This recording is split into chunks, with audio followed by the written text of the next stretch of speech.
Hello good evening everyone. मैं doctor Swati Sharma English सूत्रा में आप सभी का स्वागत करती हूँ। और आज हमारी महाबैच सीरीज़ का DSSB का PGT इंग्लिश का प्रीवियस ईयर पेपर सॉल्यूशन करवा रही हूँ। कल कुछ क्वेश्चंस मैंने कराए थे, आज उससे आगे के क्वेश्चंस हैं।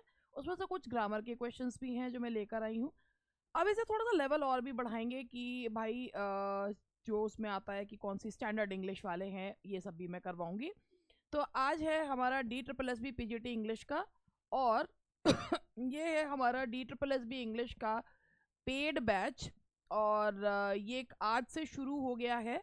और इसमें लिटरेचर का एक अलग बैच भी है, लिटरेचर ग्रामर का कंबाइंड बैच भी है। और आप इसको अगर देखना चाहें तो भाई एक ये जो है इंग्लिश सूत्रा का AP के लिंक जो है वो डिस्क्रिप्शन में दिया हुआ है। AP के लिंक ही होता है ना, AP के, आप उस पर क्लिक करेंगे तो आप जो है उससे आपका ऐप डाउनलोड हो जाएगा। एक और चीज़ मैं आप लोगों को बताती हूँ, कल मैंने आप लोगों को बताया था कि एक ग्रुप पर हमारा जो है किस बैच बेचने की किसी ने कर रखी है। लेकिन अगर आप हमारे इसको जो है मतलब देखते भी हैं कोई कोर्स,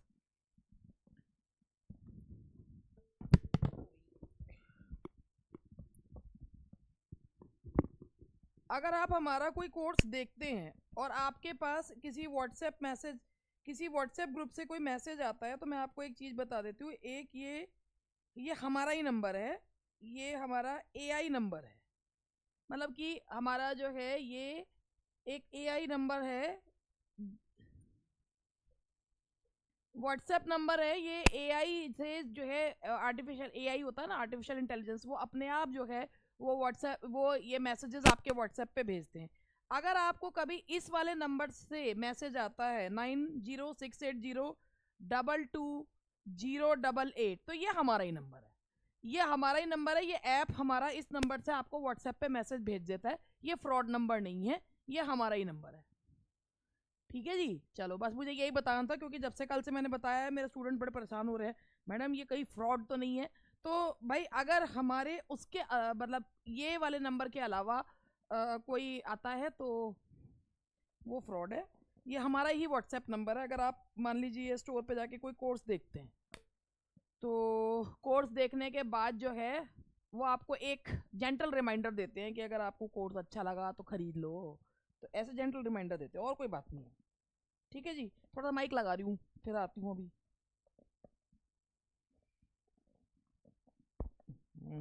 माइक ही गिर गया था,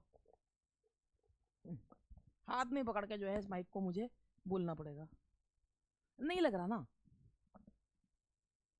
माइक ही नहीं लग रहा। तो ये हमारा बैच के बारे में बात हो गई है। अब हम लोग आगे बढ़ते हैं, तो मैं अब आप लोगों को क्वेश्चंस जो है वो करवा देती हूँ। अच्छा, इसमें हमारा जो है वो वीडियो बैच भी है, और जो है हमारा जो है लाइव बैच भी है। जो भी अगर आपको देखना हो तो इंग्लिश सूत्रा का ऐप आप APK से डाउनलोड करो, उसमें से आप जो है स्टोर में जाकर सारा सामान देख सकते हो। खैर चलिए हम आगे बढ़ते हैं। अब मुझे आप लोगों को जो पढ़ाना है, यहाँ से क्वेश्चन शुरू हो रहा है। Samuel Butler's Hudibras is modelled upon Astrophel and Stella, Don Quixote, Pilgrim's Progress या वोल्पोनी। तो भाई सबसे पहले मैं आपको बताऊं, सैमुअल बटलर का जो ये हुडीब्रास है, ये पहली बात ये एक सेटायर है। ये एक सेटायर है। किस पर सेटायर है? प्यूरिटन्स पे ये सेटायर है। ठीक है,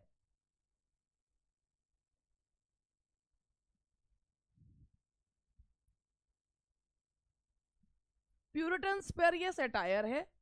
इसमें जो ये जो हुडीब्रास है, ये जो टाइटल लिया गया है, ये लिया गया है स्पेंसर की फेरी क्वीन से, स्पेंसर्स फेरी क्वीन। ठीक है, और ये सैमुअल बटलर का जो हुडीब्रास है, और ये जो मॉडल्ड है यानी कि जो इसमें दिखाया गया है, इसको इमिटेट किया गया है, मॉडल्ड ऑन डॉन क्विक्सॉट। ठीक है, ये डॉन क्विक्सॉट पर मॉडल्ड है। तो मैंने आपको सारी चीजें बताई। हुडीब्रास जो है वो क्या है? एक सेटायर है। किस पर सेटायर है? प्यूरिटन्स पे सेटायर है। ये टाइटल स्पेंसर के फेरी क्वीन से लिया गया है, हुडीब्रास। और जो ये मॉडल है ये डॉन क्विक्सॉट पर मॉडल्ड है। The answer is B. Now question number 2, essays of Elia. Essays of Elia जो है ये किसके हैं? चार्ल्स लैम्ब के, जिन्हें प्रिंस अमंग इंग्लिश एसेइस्ट कहा जाता है। तो आप इसमें ऑप्शन देखो, पॉलिटिकल आइडियोलॉजी है, सोशल क्रिटिसिज्म है, पर्सनल इंप्रेशंस हैं, या लिटरेरी क्रिटिसिज्म है। तो भाई आपको मैंने बताया था कि वो ऑटोबायोग्राफिकल होते हैं। अगर वो ऑटोबायोग्राफिकल होते हैं तो वो क्या चीज बता रहे हैं? ये पर्सनल इंप्रेशंस जो है वो बता रहे हैं। Dream play is a famous work of Strindberg, जोटा, एसी स्विनबर्न या एमी लॉवेल। पहले हम ड्रीम प्ले के बारे में जान लेते हैं थोड़ा सा। जो ये ड्रीम प्ले नाम का वर्क है ये ड्रीम प्ले ये एक फैंटेसी प्ले है। It is a fantasy play in 14 scenes. Fantasy play in 14 scenes किसके द्वारा लिखा गया है? स्ट्राइडनबर्ग के द्वारा लिखा गया है, जिसमें ये एक एक्सप्रेशनिस्ट प्ले है। It is an expressionist play. इसमें दिखाया गया है कि ह्यूमन बींग्स जो है जो इंद्र की बेटी है वो आती है और उसको लगता है कि ह्यूमन बींग्स की प्रॉब्लम रियल है या वो प्रिटेंड करते हैं कि उतनी परेशानियां उनकी ज़िंदगी में हैं। तो ये स्ट्राइडनबर्ग के द्वारा लिखा गया प्ले है dream play. Who is not the member of Bloomsbury group? Bloomsbury group एक ग्रुप था विक्टोरियन उसमें। भाई इसमें जो ब्लूम्सबरी ये ग्रुप था इंटेलेक्चुअल्स का, राइटर्स का और आर्टिस्ट का, जिसमें जो है Lytton Strachey, Virginia Woolf, Leonard Woolf, ये जो है इसके मेंबर्स हैं।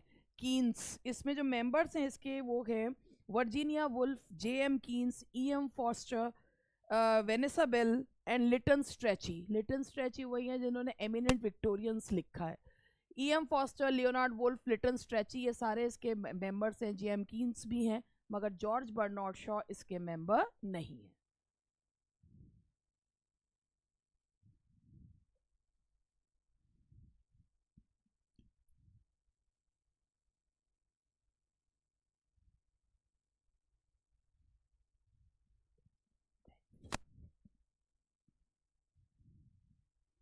Who is the Pioneer of the aesthetic movement? अब मैं आपको एस्थेटिक मूवमेंट के बारे में बताऊं। देखो भाई एस्थेटिक मूवमेंट, ये देखो हमारे बोर्ड ने भी ऑस्कर वाइल्ड लगा दिया था। सबसे पहले एस्थेटिक मूवमेंट जो है ये इट वाज स्टार्टेड, ये स्टार्ट हुआ था फ्रांस, और इसमें किसके द्वारा करा गया था? दैट वाज ये थियोफाइल गॉटियर। ये स्टार्ट किया था थियोफाइल गॉटियर ने। और इन जो ये एस्थेटिक मूवमेंट था इट वाज अगेंस्ट मटीरियलिज्म। ये मटीरियलिज्म के अगेंस्ट था। और इसमें जो एस्थेटिसिज्म था, इनका ये मानना था एस्थेटिक्स का, art for art sake, there should not be any moral purpose behind the things of art. यानी कि अगर आप art means beauty, and if it is fulfilling its characteristics, if it is beautiful, then do not see it from the point of view of morality. तो इसलिए ये aesthetic movement जो है ये स्टार्टेड इन फ्रांस थियोफाइल गॉटियर के द्वारा। और art for art सेक इनका मोटो था। ये जो लेकिन इसके जो पाइनियर माने जाते हैं वो वॉल्टर पीटर है। That is Walter Peter. Father of aesthetic movement is Oscar Wilde. लेकिन जो पाइनियर माने जाते हैं वो वॉल्टर पीटर है। The Oxford movement was fundamentally a movement for social reform, religious reform, political reform या economic reform. तो भाई बात यह है, ऑक्सफोर्ड मूवमेंट स्टार्ट हुआ था ऑक्सफोर्ड यूनिवर्सिटी से। बेसिकली जो ये इसके जो स्टार्ट करने वाले थे जॉन कीबल, उनका मेन मोटो था कि जो कैथोलिसिज्म है वो प्रैक्टिसेस को इंग्लिश चर्च में जो है उसको स्टार्ट करवाना। ठीक है। और ये जो मूवमेंट था इसको फॉलो करने वालों को ट्रैक्टेरियनिस्ट कहा जाता है। ट्रैक्टेरियन मूवमेंट भी के नाम से भी ये जाना जाता है। ये किस चीज में सुधार चाहता था? रिलीजन में। तो ये किसके बेसिकली किस पर है? Religious reform. इसे ट्रैक्टेरियन मूवमेंट, ट्रैक्टेरियन, इसे ट्रैक्टेरियन मूवमेंट भी कहा जाता है, Tractarian movement. The author of Les Fleurs du Mal is, that is Flaubert Mallarme, ये फ्रेंच वर्क है, that is a French work, and the correct answer is C. अरे क्या हो गया, बॉडी लेयर। अच्छा, अब एक चीज मैं आपको कहूंगी, जैसे आप लोग DSSB की तैयारी कर रहे हो, तो फर्स्ट पेपर की तैयारी भी उतने ही अच्छे से करना जितना आप सेकंड सब्जेक्ट कंसर्न है, क्योंकि फर्स्ट पेपर में पास होना जरूरी होता है। अगर फर्स्ट पेपर पास नहीं होगा तो सेकंड पेपर की कोई वैल्यू नहीं है। तो फर्स्ट पेपर को भी उतनी ही वैल्यू दो जितनी आप जो है सब्जेक्ट को देते हो, और दोनों को इक्वल वैल्यू देना जरूरी। ये नहीं कि फिर सिर्फ फर्स्ट पेपर की कर रहे हो तो सेकंड की नहीं कर रहे, सेकंड की कर रहे हो तो फर्स्ट की नहीं कर रहे, बोथ आर इक्वली इंपॉर्टेंट। तो दोनों की ही तैयारी करो, तभी तो इतनी अच्छी नौकरी मिलेगी। Which novel of Hardy portrays a girl simple, sensuous, and passionate who never comes to terms with the world? The Return of the Native, Tess of the D'Urberville, The Mayor of Casterbridge, The Woodlanders. पहली बात, आप लोगों ने Hardy का novels अगर पढ़े हो, Hardy जो है ना वो एक पेसिमिस्ट थे। हार्डी जो है वो फेट और चांस में बहुत यकीन किया करते थे। उनके जो नॉवल थे उसमें उन्होंने एक सिंपल, सेंसुअस, पैशनेट लड़की का है जो कभी अपने आप को दुनिया के हिसाब से वो बना ही नहीं पाई। और वो कौन है? That is Tess of the D'Urbervilles, that is Tess, जिसे उन्होंने ऑल्दो शी वाज रेप्ड और seduced, but Hardy called her a pure woman. Which of the following works by Stevenson illustrates the doubleness of men's nature? Treasure Island, Kidnapped, Heir of Hermiston, mister doctor Jekyll and mister Heidi. ये बड़ा बढ़िया जो है ये एक जो है ये वर्क है। इसमें ना ये बताया गया है कि ये वर्क का जो इसका आंसर है, स्टीवेंसन का एक जो ये वर्क है doctor Jekyll and mister Heidi, इसमें पता चलता है कि जो डॉक्टर जैकिल है वही एक हत्यारे जो हैं वो मिस्टर हाइडी हैं। तो एक ही व्यक्ति के पर्सनैलिटी के दो जो है रूप दिखाए हैं। तो मैन की नेचर के दो रूप दिखाए हैं, जो आपने मूवीज वगैरह में भी देखी होगी। अगर आपने वो पिक्चर देखी है, कौन सी है, जिसमें एक कौन सी है वो, जिसमें वो बहुत सारे उसके वो जो है उसको बहुत सारी पर्सनालिटी डिसऑर्डर है, जिसको क्या है नाम नहीं याद आ रहा मुझे, साउथ वाली जो मूवी है वो अपरिचित। अगर आप लोगों ने अपरिचित देखी हो तो उसमें भी एक इंसान की पर्सनैलिटी के कई सारे रूप जो है वो दिखाए गए हैं, कभी कुछ कभी कुछ कब। तो इसमें भी ये जो वर्क है, इसमें भी doctor Jekyll and mister Heidi में भी ये दिखाया है कि एक तौर पर तरफ वो डॉक्टर है, दूसरी तरफ वो हत्यारा है। चलिए आगे बढ़ते हैं। The novel the man who had who was Thursday, the man who was Thursday, who had Thursday नहीं, the man who was Thursday, ये जो वर्क है, एक मिनट जी इसको पहले हटा दूं। The man who was Thursday ये एक मेटाफिजिकल किलर है, मेटाफिजिकल किलर है ये वर्क जो है the man who was Thursday, और ये लिखा है G.K. चेस्टरटन के द्वारा। It is a work by G.K. Chester. ये मेटाफिजिकल जो है का कहा जाता है, मेटाफिजिकल किलर है। In his novel H.G. Wells portrays the characters of, आप लोगों ने H.G. वेल्स का नाम जरूर सुना होगा, जिन्होंने साइंस फिक्शन जो है लिखा करते थे। बाद में उन्होंने साइंस फिक्शन लिखना छोड़कर जो लोअर मिडिल क्लास लोगों को पोर्ट्रे करते हुए कॉमेडी के वर्क्स जो है वो लिखने शुरू करे थे। तो H.G. Wells father of scientific fiction कहलाते हैं। टाइम मशीन और जो है द इनविजिबल मैन, जो आप लोगों ने एक इसकी ये स्टोरी भी पढ़ी होगी, फुटप्रिंट्स विदाउट फीट वाली, तो ये H.G. वेल्स के हैं। मगर बाद में उन्होंने जो लोअर मिडिल क्लास को, भाई लोअर मिडिल क्लास को कॉमेडी के तौर पे ट्रीट किया जाता है, तो वो जो मतलब पहले उसको ट्रीट करते थे। तो लोअर मिडिल क्लास जो है जब वो कॉमिक वर्क्स जो है वो लिखा करते थे, तो that is lower middle class. Veena is a character in H.G. Wells' novel The Invisible Man, The Wheels of Chance, Skips the Time Machine. ये मैंने अभी आपको बताया कि H.G. वेल्स जिन्हें कहा जाता है फादर ऑफ साइंटिफिक फिक्शन, और ये वीना जो कैरेक्टर है ये टाइम मशीन के है।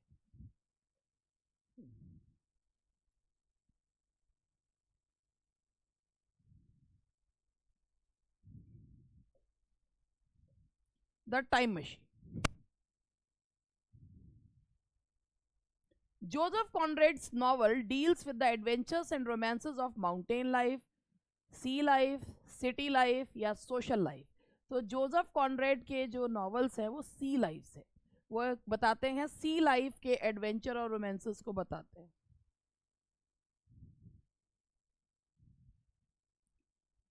Walter de la Mare is a poet of the Georgian period, the Romantic period. 1873 के पोएट हैं ये. तो 1873 यानी कि 19th सेंचुरी. और ये जो है मतलब तब से उनकी जो है उसके बाद के हैं 20th सेंचुरी, तो जॉर्जियन पीरियड के हैं ये. He belongs to the Georgian period. 1901 तक तो विक्टोरियन है, 1873 में इनका जन्म है. तो 19 उसके बाद ये जो है 20th सेंचुरी, तो जॉर्जियन पीरियड के. In Shaw's play a professor changes the life of a flower girl. ये जो है इसमें ये एक वर्क है शॉ का, Candida widowers house the apple cart Pygmalion. Pygmalion का नाम आप सब लोगों ने सुना ही होगा, जिसमें एक प्रोफेसर हैं और वो एक डूलिटल नाम की जो लड़की है जो कॉकनी स्टाइल में बोलती है. कॉकनी यानी कि जो बिल्कुल देहाती स्टाइल में बोलती है. एंड ही बिलीव्स दैट कि अगर वो उसको उसको पॉलिश करें तो वो एक प्रॉपर वुमन जो है वो बन सकती है. A proper woman should behave in a proper manner. तो ये जो है पिग्मेलियन, जो ये ग्रीक उससे लिया गया स्टैचू से, जिसमें पिग्मेलियन को बना के उसको बनाने वाला स्टैचू के ही प्रेम में पड़ जाता है. तो शॉ का जो प्ले है फ्लावर गर्ल है डूलिटिल, और उसको एक प्रॉपर वुमन बनाने की कवायद चलाई जाती है. तो ये प्ले है दैट इज पिग्मेलियन, जिस पर मूवी भी बनी है My Fair Lady. You must apologise, ये ग्रामर के क्वेश्चंस हैं, आप इसको क्वेश्चन को देखिए. You must apologise dash you will be punished. या तो माफी मांग लो, नहीं तो जो है तुमको इसकी सजा मिले. नहीं तो के लिए कौन सा जो है वो है नहीं तो. नहीं तो के लिए जो कंजंक्शन लगाएंगे that is otherwise. That is otherwise. There was little scope of success dash they decided to perform the operation whereas so nevertheless neither. भाई देखो यहाँ पर ये साफ लिखा हुआ है कि होप तो बहुत कम थी, फिर भी उन्होंने, तो फिर भी के लिए जो वर्ड यूज करते हैं दैट इज नेवरदिलेस. फिर भी दैट इज कंजंक्शन नेवरदिलेस यानी कि फिर भी. He was dash praised but also rewarded. देखो बट ऑल्सो को जो फॉलो करता है that is not only. He was not, और not only adverb है, not on, but also conjunction है. He was not only praised but also rewarded. तो यहाँ पर he was not only praised but also rewarded. Not only but also ये pair है.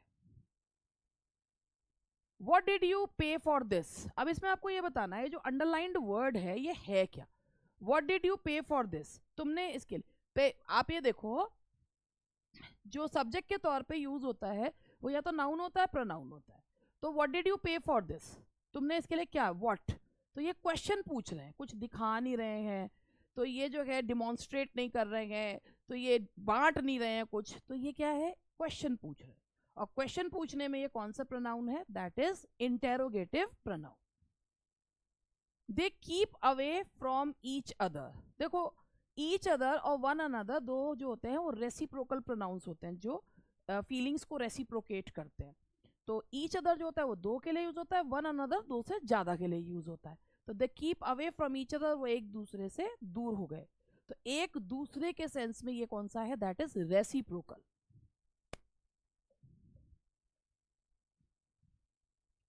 He drank little water. Water noun है, ये एक determiner है, और जो डिटर्मिनर होते हैं वो एडजेक्टिव्स का पार्ट होते हैं, और वाटर नाउन है तो ये क्या हो गया, that is adjective. He need not ask my permission. अब आप ये देखो कि ये जो नीड नॉट है, आप अगर यहाँ पे बोलते हैं he doesn't need my permission, तो नीड यहाँ पे मेन वर्ब था, लेकिन यहाँ नीड नॉट आ रहा है. नीड नॉट ये मॉडल ऑक्सिलरी है, क्योंकि नीड मॉडल के रूप में या तो इंटेरोगेटिव सेंटेंस में यूज होता है या नेगेटिव सेंटेंस में यूज जो है वो किया जाता है. They seldom come here, they come here कितनी बार, कभी कदा। तो ये बता रहा है how many times, how often. तो हाउ ऑफन का जवाब दे रहा है, तो ये क्या है, that is an adverb.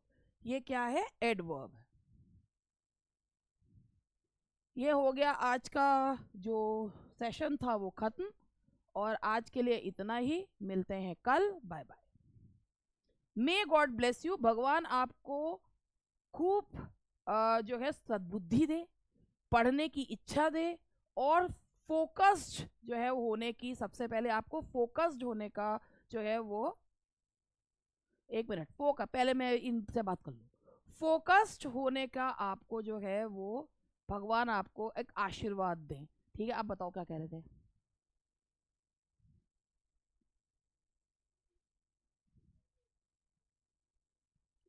First paper qualifying है, मतलब पास करना जरूरी है। सिलेक्शन सेकंड पेपर से ही होता है, मगर फर्स्ट पेपर भी जरूरी उतना ही है, जैसे सब्जी में नमक उतना ही जरूरी है ना। फीकी सब्जी खा नहीं पाओगे चाहे कितना ही स्वाद हो, उसी तरीके से वो बिना सब्जी के नमक बेकार है। तो इसीलिए आप लोग फोकस जो का पढ़िए, फर्स्ट पेपर पे भी उतना ही ध्यान दीजिए, और जो है सेकंड पेपर भी अच्छे से पढ़िए, दोनों ही चीज़ें उतनी ज़रूरी हैं। और जो है बस बस आज की जो है कथा समाप्त, और बाकी मिलेंगे कल, है ठीक है। चलें, गुड नाइट कर रहे हैं इनको।